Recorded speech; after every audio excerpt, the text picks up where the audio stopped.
বাপে সন্তানের ভয়ে আর কোনো দিন বলে না। হয়তো দুপুর 2টার খানা বাপ মাগরিবের আগে হয়তো খায়, তবুও সন্তানরে বলে না যে তে যে পরিমাণ অসিব্য, তে যেভাবে গারফাক দেয়, থাক তারে কই না।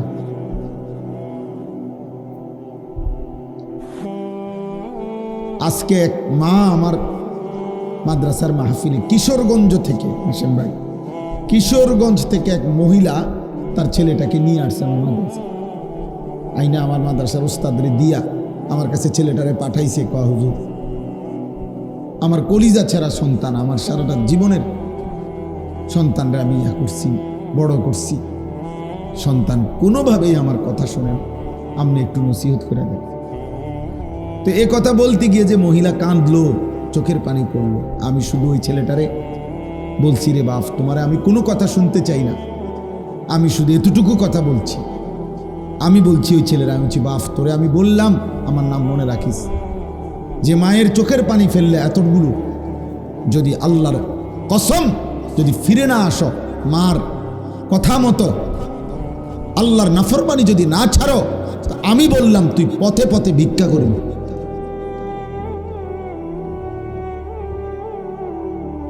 মার চোখে পানি ঝরাইয়া তুই নাফরমান, কোনোদিন সুখ দুনিয়ায় জুটবে না।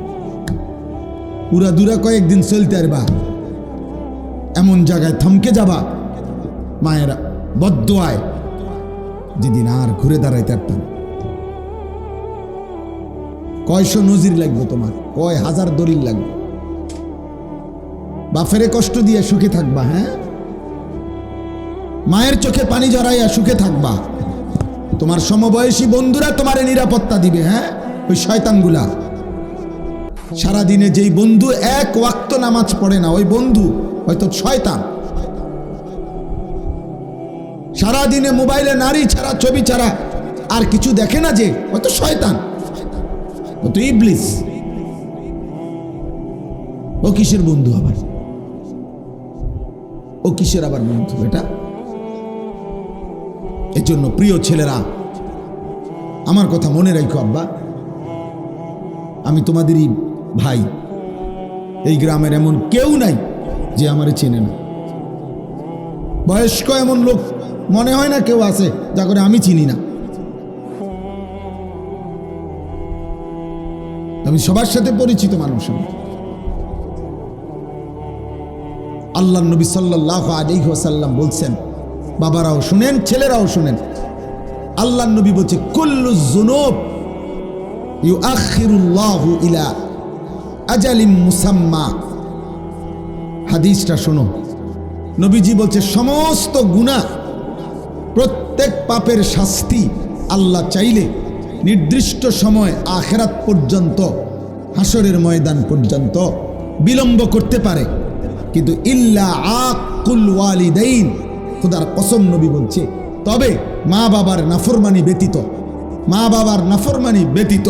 নবীজি বলেন, ফাইন্নাহু লান ইয়ামুতা হাত্তা ইউআযযিবাহুল্লাহু ফিল আরদ। নবীজি বলেন, মা বাবারে কষ্ট দিছে, চোখের পানি ফেলছে, মা বাবার নাফরমান সন্তান, নবীজি বলছে তার মৃত্যু হবে না, তারে আল্লাহ জমিনে বেইজ্জতি না করা পর্যন্ত। তোকে আল্লাহ জমিনে বেইজ্জতি করে।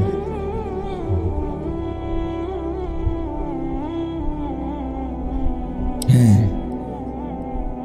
অন্তত তুমি মানুষের বেডি চাও, ও চিরেই দেখবা 20 বছর পরে তোমার মেয়ে যখন আরেক বেটার লগে ভাগ্যে যাইব, আর পুরা গ্রাম তখন জুতার বাড়ি দিব তোমারে, ছিছি করবে, তখন তুমি বুঝবা মজা কাকে বলে।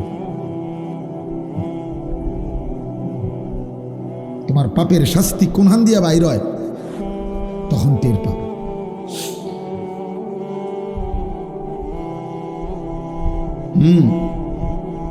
আমাদের এই মুরাদনগরের একজন বড় আলেম আমার একদিন বলছেন,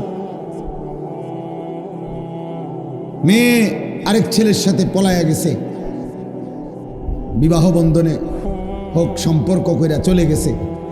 মা বাবা গিয়া থানার মধ্যে ওই ছেলে মেয়ের নামে মামলা করছে। মেয়ে চিঠি পাঠাইছে বাপের কাছে, আপন বাপের কাছে। চিঠির মধ্যে স্পষ্ট লিখছে, বাবা, যে কাজটা তোমরা করেছিলে সেটা যদি অপরাধ না হয়, আমার বেলায় থানায় মামলা করলে কেন? কসম খোদার। কি বুঝলেন? মানে তোমরা মা বাবাও তো কি করছিলা? এরকম হারাম প্রেম করেই ভাগ্যে গিয়া বিয়ে করছো। এখন আমিও সেই কাজটা করাতে আমার বেলায় মামলা করলা কেন? ওই বাবা কি জবাব দিবে? হ্যাঁ বলো না বাবা, তোমরা একটা ছেলে বলো, কোনো জবাব হইতে পারে? এই বাবা এই সমাজে কি পরিমাণ বেইজ্জতির শিকার হবে, এই বেচারার সারা জীবনের অর্জন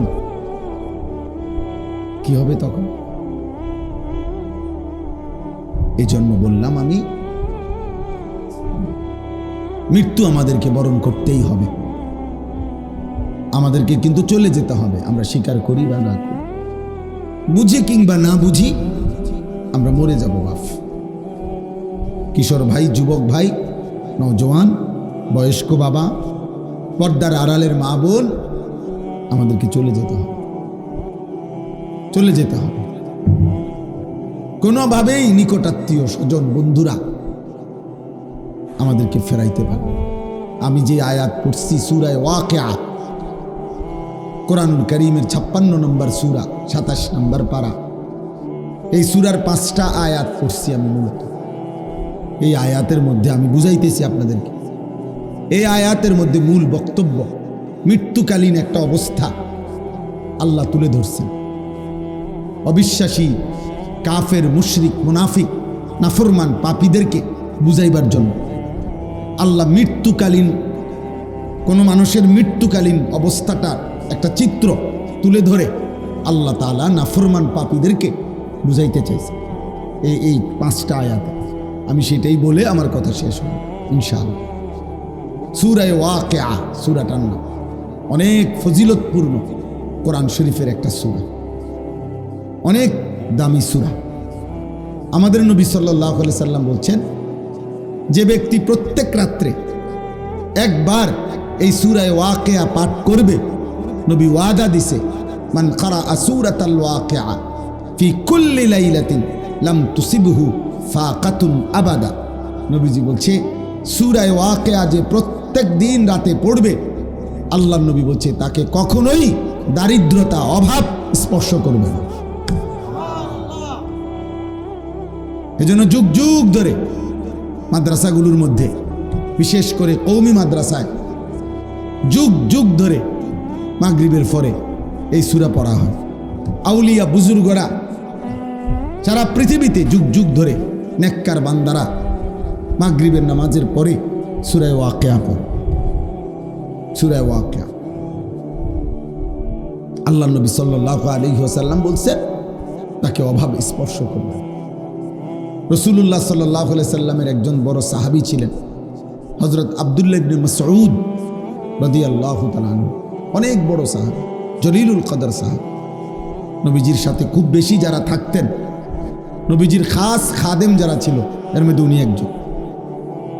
আব্দুল্লাহ ইবনে মাসউদ ইসলামের 3য় খলিফা হযরত উসমান রাদিয়াল্লাহু তাআলা আনহুর জামানায় উনি ইন্তেকাল করছেন।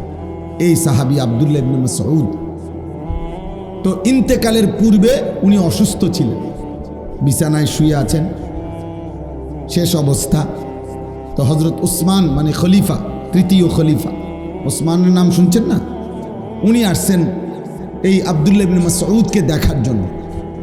তো ওনার পাশে বৈশা, এই ছেলেরা তোমরাও শোনো, বাবা আপনারাও শোনো, দেখেন কি কয়। সাহাবী উসমান খলিফা ওই আব্দুল্লাহ ইবনে মাসউদকে ইন্তেকালের পূর্বে বিছানায় শয্যাশায়ী, নবীর সাহাবী উনি এবং বিখ্যাত সাহাবী, ওনাকে বলতেছেন, মা তাশতাকি, হে আব্দুল্লাহ আপনার রোগটা কি? সে জিগায় না অসুস্থতাটা কি? হযরত আব্দুল্লাহ ইবনে মাসউদ উসমান রাদিয়াল্লাহু তাআলা আনহুর কথার জবাবে বললেন, জুনুবি, আমার সারা জিন্দেগীর গুনাহগুলো আমার রোগ। সাহাবী কি বলে? আমার সারা জীবনের গুনাহ আমার রোগ, আমার আর কোনো রোগ নেই। এবার হযরত উসমান রাদিয়াল্লাহু তাআলা আনহু বলতেছেন, মা তাশতাহি, আপনার মনে কি চায়, আপনি কি চান, চান কি? হযরত আব্দুল্লাহ ইবনে মাসউদ রাদিয়াল্লাহু তাআলা আনহু বলেন, রাহমাতু রাব্বি, আমি আমার রবের রহমত চাই। আমার অসুখ আমার গুনাহ, আমার সুস্থতা আমার রবের রহমত, আমার মালিকের রহমত চাই, মাগফিরাত চাই। এরপরে হযরত উসমান রাদিয়াল্লাহু তাআলা আনহু বললেন, হাল আদউ লাকা তাবিবান, হযরত আব্দুল্লাহ ইবনে মাসউদকে বলেন, আমি কি আপনার জন্য একজন ডাক্তার ডাকবো? যেহেতু তিনি খলিফা, বড় ডাক্তার আছে ওনার কাছে রাজ দরবারে, তো আমি কি আপনার জন্য একজন ডাক্তার আনমুনি? সাহাবী কি কয় শুনুন, আত-তাবিবু কাদ আমরাদানি, হে উসমান, ডাক্তার সাহেবই তো আমারে অসুস্থ বানাইছে, আমারে ডাক্তারই তো কি বানাইছে, অসুস্থ বানাইছে, আপনি কারে আনবেন? কে সে? এই কথা বলে কাকে বুঝাইছেন উনি? আল্লাহকে। কাকে? মূলত রোগ দেয় কে, সুস্থতা দেয় কে, এইটাই বুঝাইছে। আল্লাহই তো সুস্থ করবেন, আর তিনিই তো আমাকে রোগাক্রান্ত করেছেন। আমি আলগা লোক ডাইকালাম, আলগা লোক ডাইকালাম। ওনাদের ইয়াকিন ছিল আমার অসুস্থতা আমার আল্লাহর পক্ষ থেকে, আমার সুস্থতাও আমার আল্লাহর পক্ষ। ইসলামের ইতিহাসের একজন বড় বুজুর্গ ছিলেন রবি ইবনে খাইসাম রাহমাতুল্লাহি আলাইহি, কিতাবে আছে ওনার মৃত্যুর সময় এরকম উনিও যখন শেষ অবস্থায়, ওনার সন্তানরা বলছে, আব্বা আপনার জন্য আমরা একজন ডাক্তার আনবো। রবি ইবনে খাইসাম রাহিমাহুল্লাহ উনি বলছে, বাবা শোনো, ডাক্তার ডাকলাম হইলে আমিও, কিন্তু আমি একটা কথা চিন্তা করে দেখছি, যে ডাক্তারকে ডাকবা, ওই ডাক্তার আর আমি রুগী, ও চিরেই আমরা দুইজনেই মৃত্যুবরণ করব। কাজেই আমিও যেহেতু মরে যাব, ডাক্তারও যেহেতু মরে যাবে, ঘরে ডাক্তার লাভ কি? তার চাইতে চলো আল্লাহরে ডাকি। কাকে ডাকি? আল্লাহকে ডাকি। হযরত আবু বকর সিদ্দিক রাদিয়াল্লাহু তাআলা আনহু, ওনার নাম তো আমরা সবাই জানি, জানি কি না? ইসলামের প্রথম খলিফা, নবীর কলজার টুকরা আবু বকর রাদিয়াল্লাহু তাআলা, ওনারও মৃত্যুর সময় কিতাবে আছে, সাহাবারা ওনারে দেখতে আসছে, উনি অসুস্থ, মুমূর্ষ, শেষ অবস্থা, মৃত্যু সজ্জায়। তো ওনাকে সাহাবারাও বলছে, হাল নাদউ লাকা তাবিবান, হে নবীর সাহাবী আবু বকর, আপনার জন্য আমরা ডাক্তার আনবো? হযরত আবু বকর সিদ্দিক রাদিয়াল্লাহু তাআলা আনহু বলছেন, আত-তাবিবু কাদ রাআনি, আরে ডাক্তার সব তো আমারে দেখছে, ডাক্তার তো আমাকে দেখেছেন, তোমরা কারে ডাকবা? তখন সাহাবারা বললেন, ক্বালু ফামা ক্বালা, সাহাবারা বললেন, তো ডাক্তার কি বললেন, দেখে বলল কি? তখন হযরত আবু বকর সিদ্দিক রাদিয়াল্লাহু তাআলা আনহু বললেন, ইন্নাহু ইয়াকুলু ইন্নী ফাআলুল লিমা উরিদ, ডাক্তার সাহেব বলছেন, আবু বকর আমি যখন যা ইচ্ছা তাই করতে পারি। সেই ডাক্তারকে, এই ছিল মুমিনের ঈমান। মুমিন ইন্তেকালের মুহূর্তেও, অসুস্থতার চূড়ান্ত মুহূর্তেও কাকে বলে নাই? আর আমরা সুস্থতায় সবল, স্বাস্থ্যবান, শরীর যৌবন স্বাস্থ্য সব ঠিক আছে, আহা আমাদের আল্লাহকে মনে নাই। হায় কিশোর, কেমনে জবাব দেব, কেমনে জবাব দেব?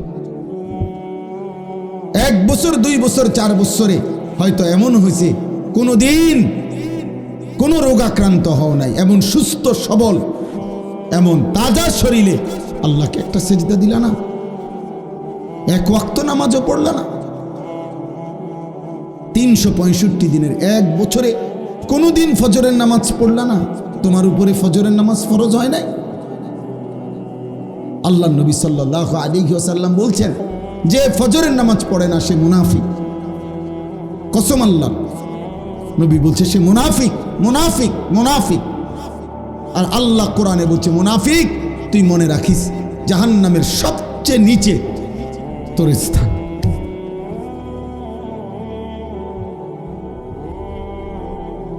তাহলে বাপ ওই কথা থেকে আবার ফিরে যাই। হযরত উসমান রাদিয়াল্লাহু তাআলা আনহু তখন বললেন ওই আব্দুল্লাহ ইবনে মাসউদ রাদিয়াল্লাহু তাআলা আনহু, ওই বেটা বাইরে কথা বলো না। দেখছেন হঠাৎ করে আবার কথা বলতেছে কেন? ভাইয়া কথা থাকলে রাস্তায় যাও, মেইন রোডে গিয়ে কথা বলো না। কথা থাকবে, অনেকের তো থাকতেই পারে কথা। এটা অনেকের কষ্টকর যে মোবাইল বন্ধ করে তারপরে চুপচাপ এতক্ষণ ওয়াজ শোনা, এটা অনেকের জন্য কঠিন। এটা একটা কঠিন বিষয়। তো হযরত উসমান রাদিয়াল্লাহু তাআলা আনহু এবার আব্দুল্লাহ ইবনে মাসউদকে বললেন ওই মৃত্যু সজ্জায় যে আমি আপনার জন্য একটা রাষ্ট্রীয় ভাতা পেনশনের মতো নির্ধারণ করে দিতে চাই, যাতে করে আপনার মৃত্যুর পরে আপনার সন্তানরা এটা দিয়া চলতে পারে পরিবার।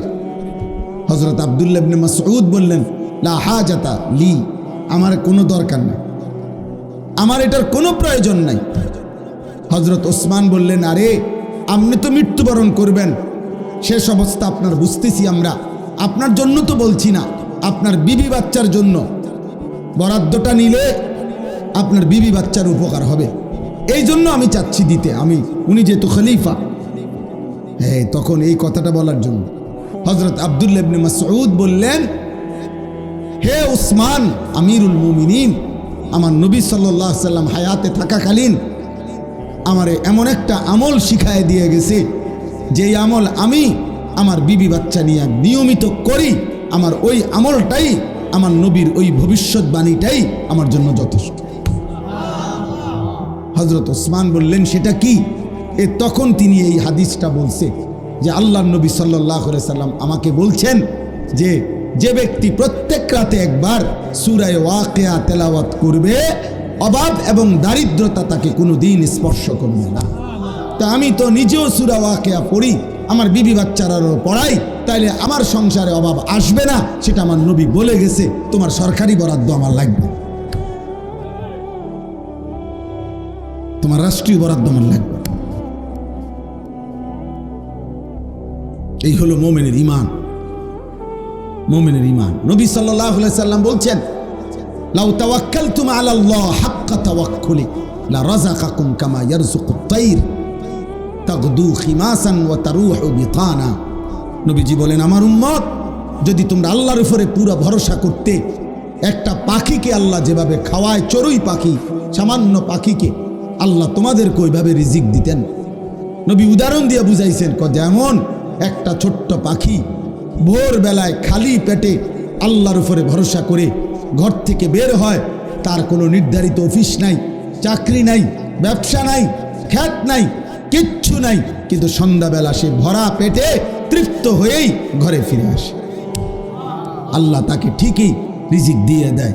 তাহলে আল্লাহ বলেন, নবী বলেন তোমরাও যদি আল্লাহর উপরে ভরসা করতা, এমন পাখির মতো নিয়মিত রিজিক, হালাল পবিত্র রিজিক দিয়া আল্লাহ তোমাদেরকে তৃপ্ত করে দিতেন।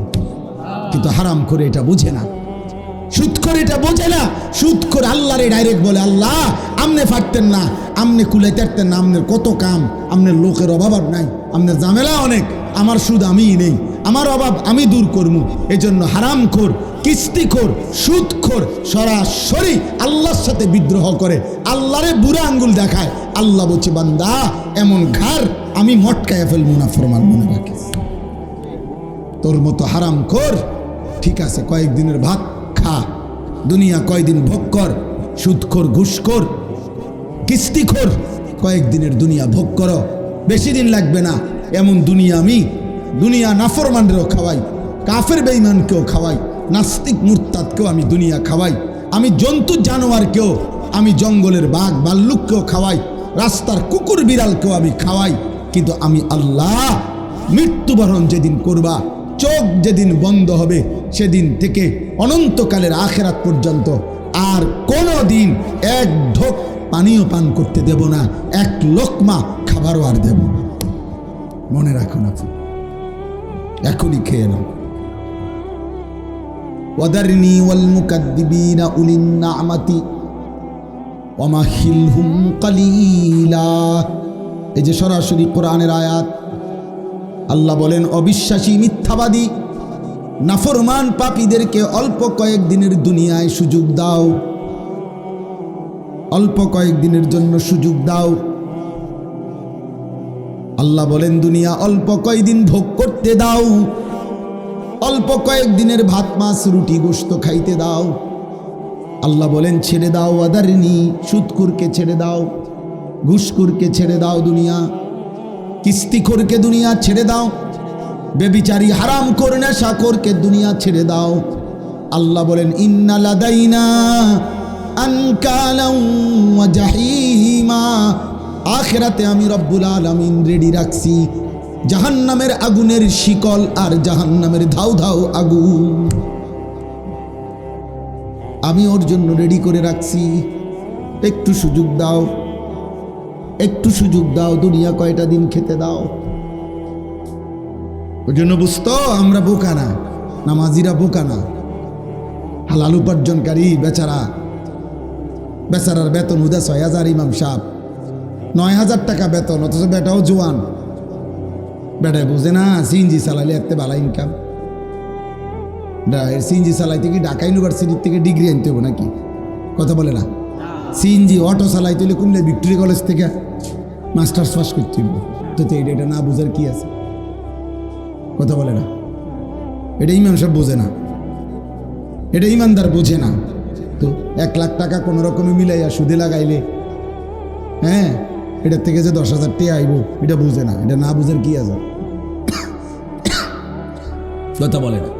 কত মূর্খ কলম লুঙ্গি ফিন্দে এবারটা সুদ খায়। তো এবারে মূর্খ মানুষে যদি সুদ বুঝে, তো এবারে তো কিছু ২-৪ লাইন ফুটছে, এটা বুঝতো না কেন? কথা বলে না কেন? তাহলে উনি বুঝবে না? এটা না বুঝার কি আছে? দুনিয়া না বুঝার কি আছে রে বাপ? কিন্তু ফেস তো হইল আখিরাত। ইমাম সাহেব আটকায় গেছে তো আখিরাত। দিনদার আটকায় গেছে। যে সমস্ত লোক নামাজ পড়ে হালাল খাইতে চেষ্টা করে, শত অভাবের ভিতরে হারাম খায় না, হারাম নেয় না, অত আটকায় গেছে আখিরাতের কারণে। ওর কলিজার মধ্যে তো আসে আমার আল্লাহর সামনে দাঁড়াইতে হবে, হিসাব দিতে হবে।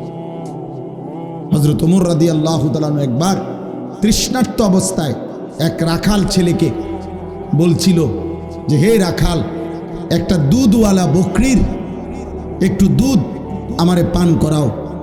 সেই রাখাল ছেলে বলছিল, জনাব, আমি এই রাখাল বকরিগুলোর মালিক না, আমি একজন কৃতদাস। রাখাল আমার একজন মনিব আছে, মালিক আছে এই ছাগলগুলোর, বকরিগুলোর। আমি তো তার অনুমতি ছাড়া আপনাকে দুধ পান করাইতে পারি না। হযরত ওমর রাদিয়াল্লাহু তাআলা বলছে, হে রাখাল, তাইলে তুমি এক কাজ করো, একটা দুধওয়ালা বকরি আমার কাছে বিক্রি করে দাও। বিক্রি করে দিলে 2টা লাভ হবে। এক, তুমি কিছু টাকা পাইবা, মুদ্রা, কিছু দিরহাম পাইবা, আর আমি একটা দুধওয়ালা বকরি পাবো। আমারও তৃষ্ণা মিটবে, তোমারও কিছু টাকা মিলবে। আর তোমার মালিকরে বাড়িতে গিয়া বলবা, একটা বকরি, এই আরব দেশে তো 200-400 বকরি এক লগে চড়ে, 2-4-500 1000 আরো বেশি। তাইলে এখান থেকে 2টা একটা আড়াইয়ে গেছে, কই গেছে গা, এটা বললে মালিক কিছুই মনে করবে না। কথা বোঝেন নাই? তুমি গিয়া বলবা একটা বকরি কম, এটা কই জানি গেছে গা, আমি কইতারি না, পাই না, খুঁজা পাই নাই, এতে তোমার মালিক কিছুই বলবে না। হযরত ওমর যাচাই করার জন্য, মানে তার ইমানের মজবুতি কেমন এটা দেখার জন্য সে জিজ্ঞেস করছে, উনি তাকে এটা প্রস্তাব দিয়ে চাইছে। আমরা কিতাবে পড়ছি সরাসরি এই যুবক রাখাল ছেলে, সাধারণ কৃতদাস, সে পরিষ্কার বলছে, ফাআইনাল্লাহ, ফাআইনাল্লাহ, এই বেটা, তাহলে আল্লাহ কোথায়? আল্লাহ কোথায়?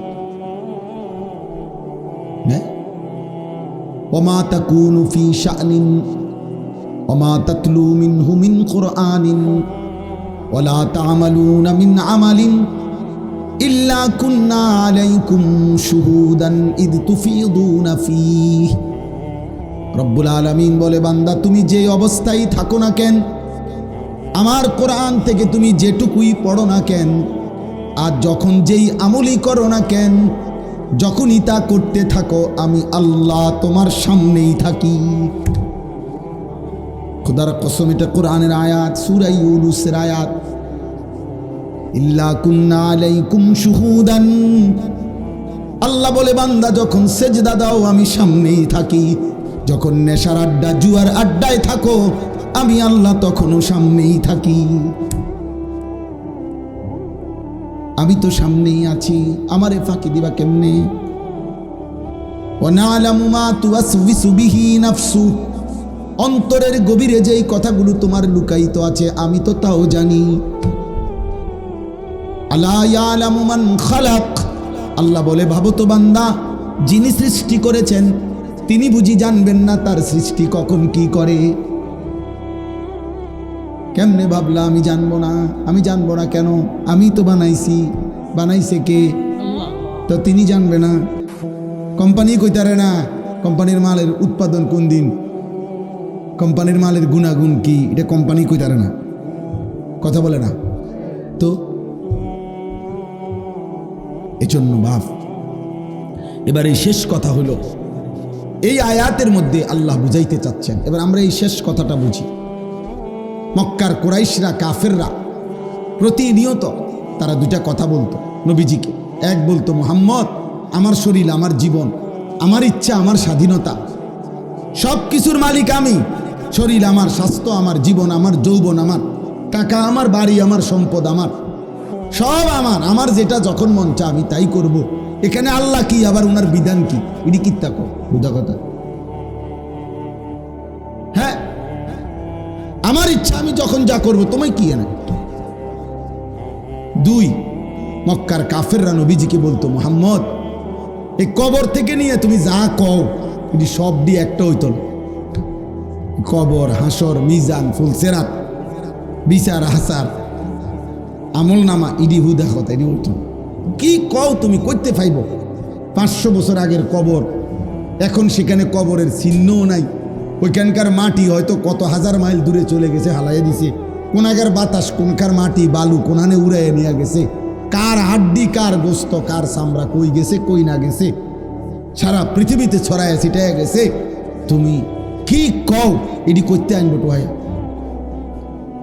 কিভাবে আনবে আল্লাহ? কিভাবে সম্ভব? নাউজুবিল্লাহ, তারা এই কথাগুলো বারবার নবীজিকে বলত। তো এই আয়াতে এবার বলে, আল্লাহ বলে, এই শেষ কথাটা শোনেন, কাজে কবরবাসীদের রুহের মাগফিরাত কামনার এই মাহফিলে কবরকে স্মরণ করো, মৃত্যুকে স্মরণ করো, মৃত্যুকে স্মরণ করো। তোমার প্রিয় কারো, তোমার বাবা, দাদা, চাচা, নানা, মামা, ফুফা, খালু, এমন কারো কবরস্থানে গিয়ে একবার দাঁড়ায়ও, আর ডাক দিয়া বইল। আমার কাছে কিতাব আছে, কিতাবে লিখছে হযরত ওমর ইবনে আব্দুল আজিজ, ইসলামের ৫ম খলিফা, তিনি মাঝে মাঝে কবরে গিয়া কবরস্থানের সামনে উনার আত্মীয় স্বজনদের কবরের দিকে তাকাইয়া কবরকে ডাক দিতেন, মৃত্যুকে ডাক দিতেন, আর বলতেন, ইয়া মাউতু আইয়ুহাল কবরু, হে মৃত্যু, হে কবর, মাজা ফাআলতা বিল আহিব্বা, এই কবর আমার আপন জন করে গিয়া কি করলি রে? আমার আব্বারে কি করছো কবর বলো না? আমার দাদারে কি করছো কবর বলো না? হযরত ওমর ইবনে আব্দুল আজিজ বলেন, আমি শুনতে পাই কবর আমারে ডাক দিয়া বলছে, হে ওমর ইবনে আব্দুল আজিজ, তোমার আত্মীয়, তোমার স্বজন, তোমার আপন জনের শরীরের প্রতিটা অংশ জোড়া জোড়া আমি খুলে খুলে ছিন্ন ভিন্ন করে মাটির সাথে মিশাই দিছি, মাটির সাথে মিশাই দিছি। কেউ আর নাই, কেউ নাই, কেউ কেউ নেই। আল্লাহ আল্লাহ আমাদেরকে মাফ করে দেন, আমাদের সকলকে আল্লাহ কবুল করেন। দ্বীনকে ভালোবাসবেন, নামাজকে ভালোবাসবেন, ঈমান আমলের সাথে জীবন কাটান। ছেলের আব্বা, দয়া করে বললাম বাবা, মোবাইলের গুণা ছেড়ে দাও বাপ, নারীর ছবি দেখা ছেড়ে দাও, ছেড়ে দাও বাপ, দিনকে ভালোবাসো, অজু সুন্দর করো, নামাজ সুন্দর করো, আখলাক সুন্দর করো। তুমি মুসলমান, তোমার বাবা মা মুসলমান, তুমি নষ্ট হবা কেন? তুমি চরিত্রহীন হবা কেন ভাইয়া? আল্লাহ আমাদের ছেলেদেরকে তৌফিক দেন। আপনাদের জন্য আমরা এই সব সময় আসি, আমি আপনাদেরকে মহব্বত করি, আপনারাও আমারে মহব্বত করেন। মহব্বতের এই সম্পর্ক যেন চালু থাকে, আল্লাহ যেন কবুল করে। যাদের ভালোবাসায়, যাদের সহযোগিতায় এই মাহফিল হয়েছে, আল্লাহ সকলকে উত্তম বিনিময় দান করেন। আপনারা সবাই জানেন, আমার একটা মিনিটে ছোট্ট একটা কথা আছে। আমার একটা মাদ্রাসা আপনারা আছে জানেন, কুমিল্লা ক্যান্টনমেন্ট, ময়নামতি সাহেবের বাজার। আলহামদুলিল্লাহ আমার ওই মাদ্রাসায় 500-র মতো ছাত্র আছে, 34 জন শিক্ষক কর্মচারী আছে। এই মুহূর্তে আমার অনেক দিনের একটা স্বপ্ন ছিল, আছে, যে আমি একটা বড় সড়ো জায়গা কিনতে চাইছি। এই আশা নিয়ে যে আমি 2টা মাদ্রাসা আলাদা করতে চাই। একটা হলো বাচ্চাদের জন্য যেই মাদ্রাসা চলতেছে এখন, আর আমার একটা অনেক দিনের স্বপ্ন, আমি এমন আরেকটা মাদ্রাসা একই জায়গায়, আরেকটা ভবন, আরেকটা শিক্ষক কর্মচারী আলাদা করতে চাই, যেটা সর্বশ্রেণীর মুসলমানদের জন্য মাদ্রাসা। অর্থাৎ সারা বাংলাদেশের যেই কোনো শ্রেণী পেশার মুসলমান, ছোট বড় শিশু, আরে স্কুল কলেজ ইউনিভার্সিটি, শিক্ষিত মূর্খ দিনমজুর ঠেলাওয়ালা কুলিওয়ালা, যে যখন যেটুকু সময় নিয়ে, কারো একদিন, কারো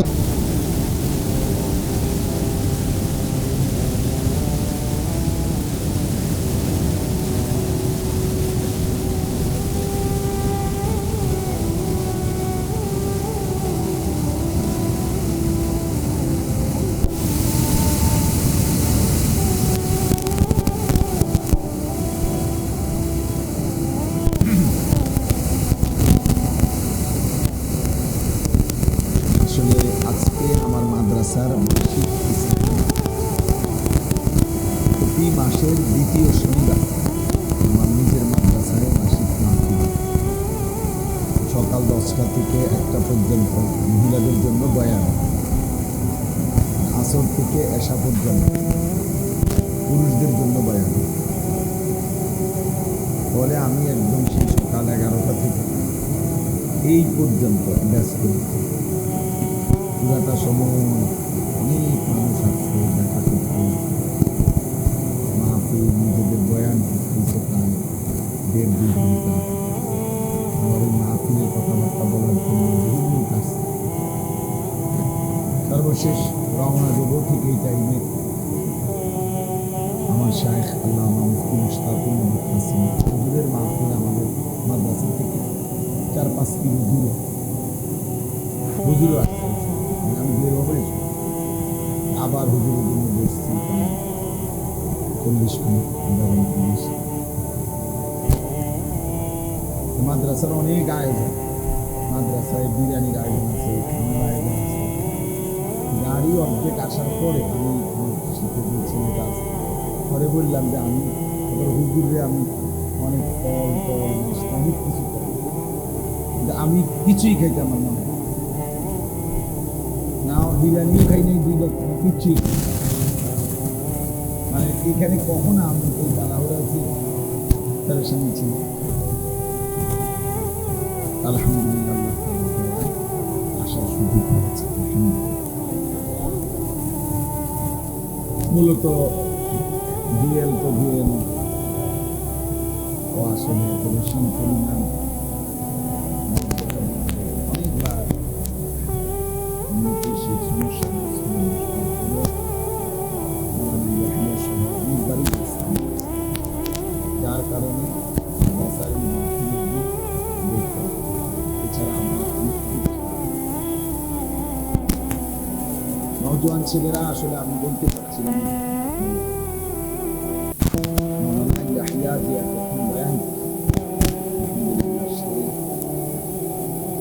তত ভালো না হলেও আমি যে চিন্তাটাকে লালন করি, বছরের পর বছর আমি যা বলতে চাই, ওই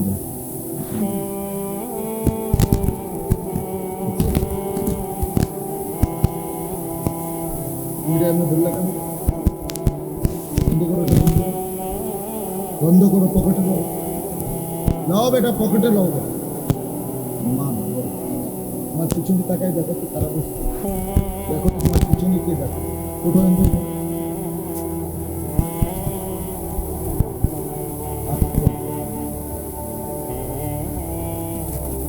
বাচ্চা স্যার মালিক করতে আমি এটাই দুঃখ করছি। না না, এটা সাংঘাতিক। খেয়াল করুন, আপনাদের ইচ্ছে নেই, আমাদের ইচ্ছে নেই। বললাম না তোমরা ভাইয়া এটাই বুঝতে পারছি। এই পৃথিবীতে তোমরা যেমন এখন বয়সী, ওই বয়সী তো আগেও ছিল না। তোমরা তো আর আলাদা কোথাও থেকে আসতে না, তোমরা তো আজকে বৃষ্টিতে আসো না। কিন্তু ন্যূনতম আদব খারাপ, ন্যূনতম দিমাগ যদি কাজ না করে মুসলমান হবে না। একজন মুসলমানের সামান্যতম আবেগ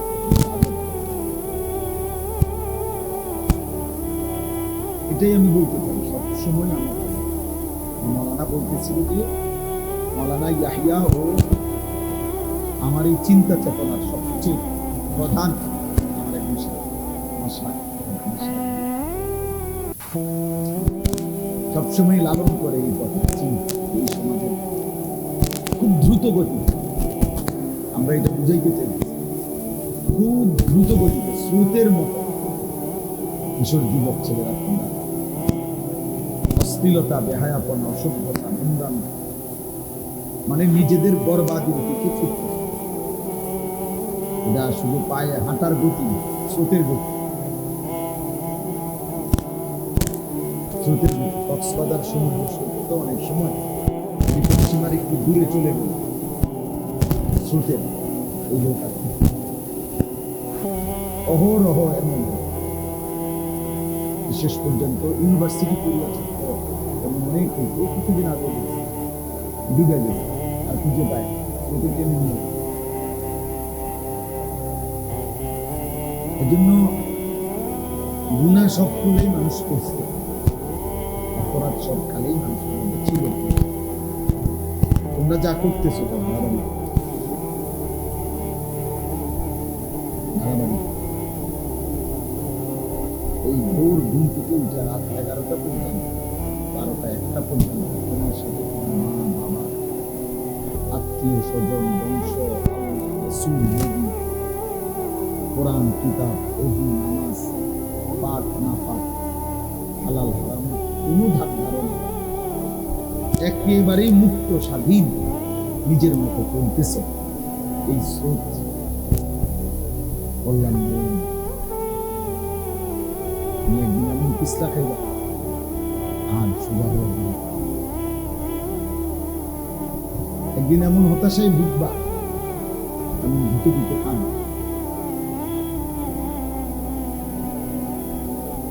আমাদের এই মৌলানা ইয়াহিয়ার সাথে আমার অনুমতি, শত শত ছেলের সাথে হোয়াটসঅ্যাপ গ্রুপ আছে যাদের সাথে সে কথা বলে।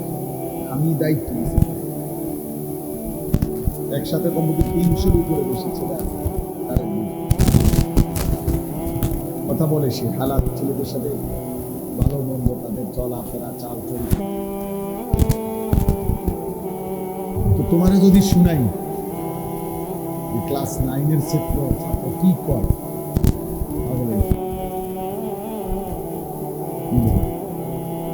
গুনাহ, অসভ্যতা, জিনা, ব্যভিচার, নোংরামি,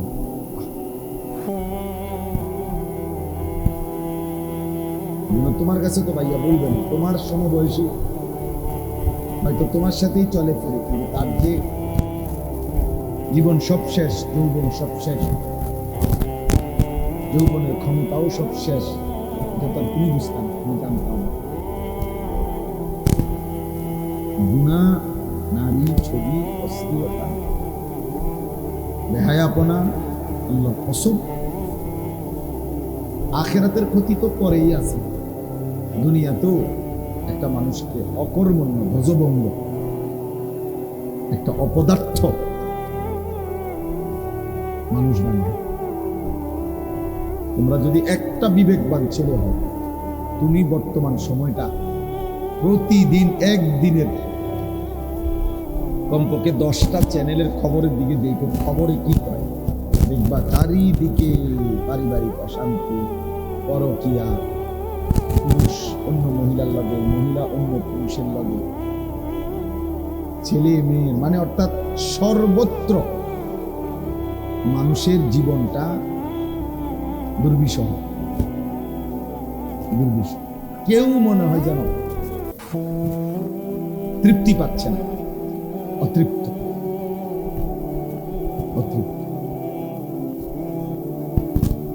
এটা অধঃপতনের অর্ধেকের কাছে পৌঁছে গেছে। এই দেওয়াল ভাঙিয়ে যাবে। এই সমাজের এই হালাত হলে তোমরা গ্রামগঞ্জের ছেলে, তোমরা তো এখানে গ্রাম অঞ্চলের ছেলে, আশপাশের গ্রাম, এই গ্রামে তোমাদের চুল চেহারা যদি এমন হয়, তোমরা গ্রামগঞ্জের মানুষও যদি এক ওয়াক্ত নামাজ পড়তে মন না চায়, তাহলে কোটিপতির সন্তান, বৃত্তশালী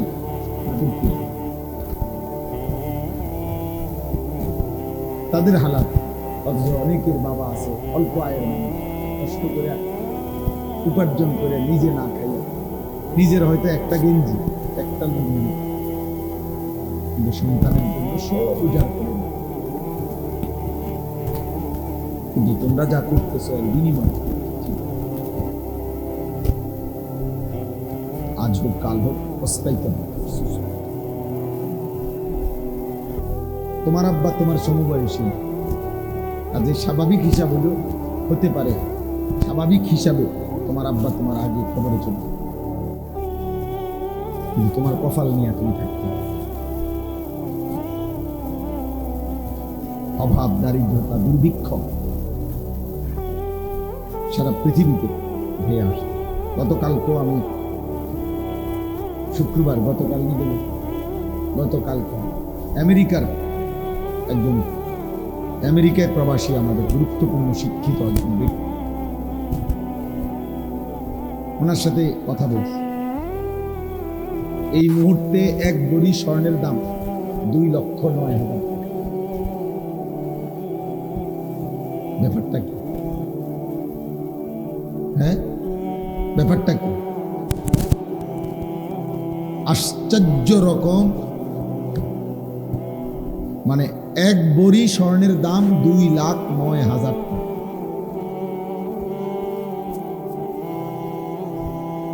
অথচ এটা অবাক করা ব্যাপার, আশ্চর্য। পৃথিবীতে, সারা পৃথিবীতে কি হইতেছে আন্তর্জাতিকভাবে, কারণটা কি?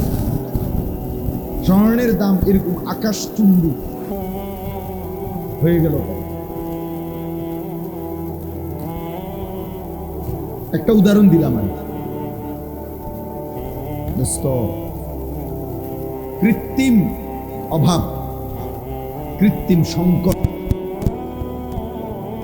কৃত্রিম দুর্ভিক্ষ তৈরি করা হবে এই পৃথিবীতে। উনি আরো অনেক তথ্য দিয়েছেন, যেগুলা এমনি স্বাভাবিক সবার সামনে বলার মতো। হ্যাঁ, এই জন্য বললাম, ধরে নাও পকেটে টাকা আছে কিন্তু মার্কেটে পণ্য নাই। ধরে নাও মার্কেটে পণ্য আছে, পকেটে টাকা নাই, কিনবা, তখন কি করবা আব্বা? বলে একজন উচ্চ পদস্থ ব্যক্তি, আমার মুসল্লি, উনি আমার শুনাইছেন, কাজী হুজুর আপনি এখন কথা বলেন। ওনার একজন লোক, বাংলাদেশের কুমিল্লা ছাতিপট্টির বড় জুয়েলার্সের মালিক, স্বর্ণ ব্যবসা, উনি বলতেছে খুচরা কাস্টমার নাই বললেই চলে। কে কিনবে 2,09,000 টাকা দিয়ে স্বর্ণ কিনতে যাবে? খুচরা কাস্টমার নাই, অর্থাৎ একটা শ্রেণী ভিক্ষুক হয়ে যাবে হয়তো এরা। আর যারা এগুলারে মজুত করে লাইতেছে, তারা কৃত্রিমভাবে পৃথিবীতে অনেক বড় সংকট তৈরি করবে। এটা একটা বললাম, এরকম অসংখ্য বিষয়। এজন্য দোস্ত, আমি এখানে অর্থনীতি বুঝাইতে আসি না বা পণ্ডিতি কথা বুঝাইতে আসি না। আমার উদ্দেশ্য হলো আমরা যেভাবে আমাদের আল্লাহর সাথে সম্পর্ক ছিন্ন করতেছি, আল্লাহকে যে পরিমাণ নারাজ করতেছি আমরা, আমাদের উপরে বড় সড় মুসিবত আসে, বড় সড়।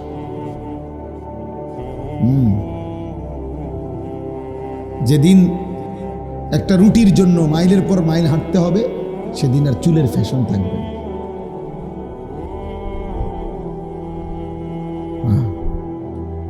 বাংলা ভাষায় একটা কবিতা ছিল আগে, অনেক আগে, দুর্ভিক্ষের সময়, যে ভাত দে নয়তো মানচিত্র গিলে খাবো। অভাবের তাড়নায় কবি বলছিল যে ভাত দে নয়তো কি মানচিত্র, মানে পুরা দেশ গিলে খাবো।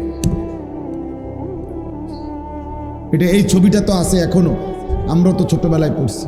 1974 সালের দুর্ভিক্ষে কুকুরে এবং মানুষে একই ডাস্টবিন থেকে পচা লাশ আর পচা খাবার তুলে খাইছে।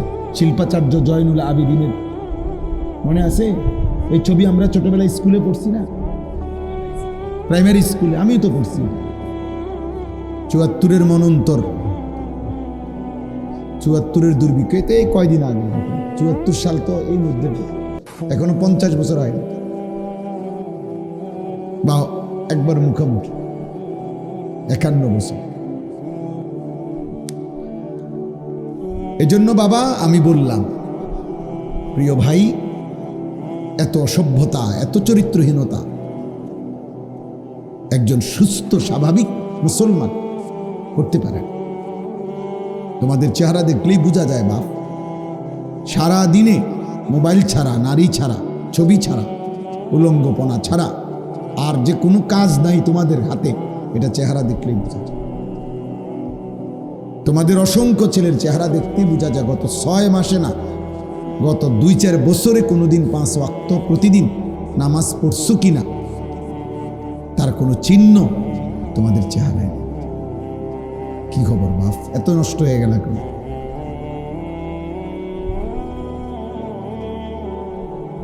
কে তোমাদেরকে বলে দিল যে আর কোনো বিপদ হবে না? তোমাদের মার কষ্ট, বাবার কষ্ট, উপার্জনের কষ্ট, একটা একটা টাকা রোজগার করার যে কি কষ্ট তোমরা বুঝতেছো। তোমরা মনে করছো তোমার আব্বা এমন একটা মেশিনের নাম, বাপ মানে একটা মেশিন যেটা টিপ দিলে টাকা বাইর। না বাপ, বরঞ্চ আমি বলছিও সেদিন, আমি এক জায়গায় দাঁড়ায় দাঁড়ায় দেখছি একজন লোক সিমেন্টের বস্তা ট্রাকের থেকে গোডাউনে নিয়ে ফেলাইতেছে, যে তার মাথার চুল থেকে পায়ের নখ পর্যন্ত ঘামে, আমার কাছে মনে হয় যেন বেচারা পানির ছুটবার, এই পরিমাণ ঘাম তার শরীরটার মধ্যে। আমি অনেকক্ষণ দাঁড়ায় দাঁড়ায় দেখছি। এক বস্তা সিমেন্টের জন্য তাকে এই কোমরটা কমপক্ষে মনে করেন এখান থেকে ওইখানে 5টা মিনিট উপরে থাকতে হয়, এরপরে গিয়ে গোডাউনে ফেলায়। এক বস্তা সিমেন্ট, 50 কেজি সিমেন্ট। এই সিমেন্টের বস্তাটার জন্য এই লোকটার পিঠটা বাঁকা হয়ে যায়।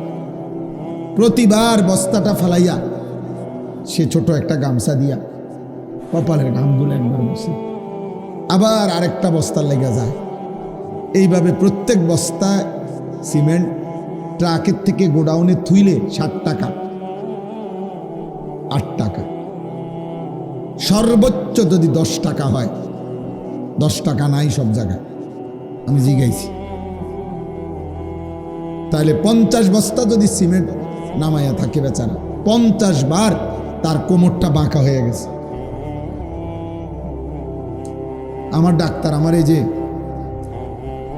কোমরে বেল্ট আছে, এই যে দেখছো, আমি তো কোনো মাড়ি গাড়ি নেই,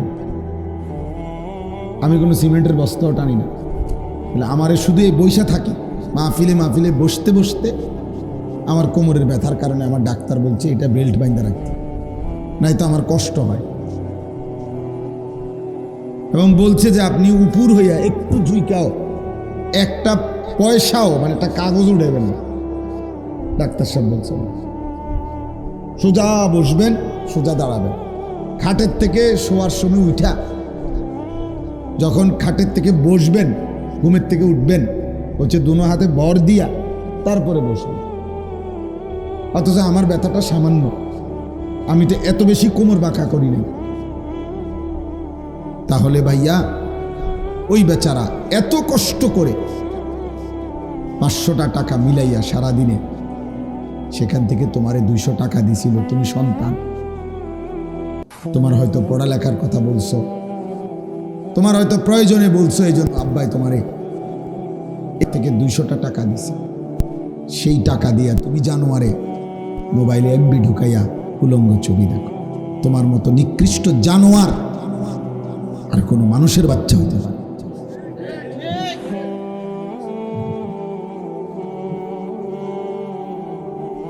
এত বড় নিকৃষ্ট হাইওয়ান, পশু, এত বড় চতুষ্পদ জন্তু কোনো মানুষের বাচ্চা হতে পারে?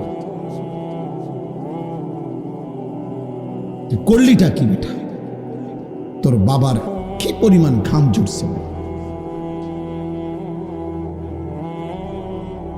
এক বাটি ভাত যদি তার মায় বলে যে দিয়ায় তোর আব্বারে দোকানে, এতে পারত না। এতের শয়তান বন্ধু নামের শয়তান, এই শয়তানরা দাঁড়ায় রয়েছে রাস্তার, এই শয়তানদের সাথে সে মোবাইল টিপতে যাবে, উলঙ্গ ছবি দেখতে যাবে। এই জন্য শয়তান বন্ধু নামের শয়তানদের লগে আড্ডা দেওয়ানোর জন্য বাপের বাড়িটা শুধু মায়ের বাইরে দিছে, বাদ দোহানে কিন্তু দিয়া যাবে, হতে পারত না। লইয়া ছুটছে ধমকের লগে, পরের বেলা মার ভয়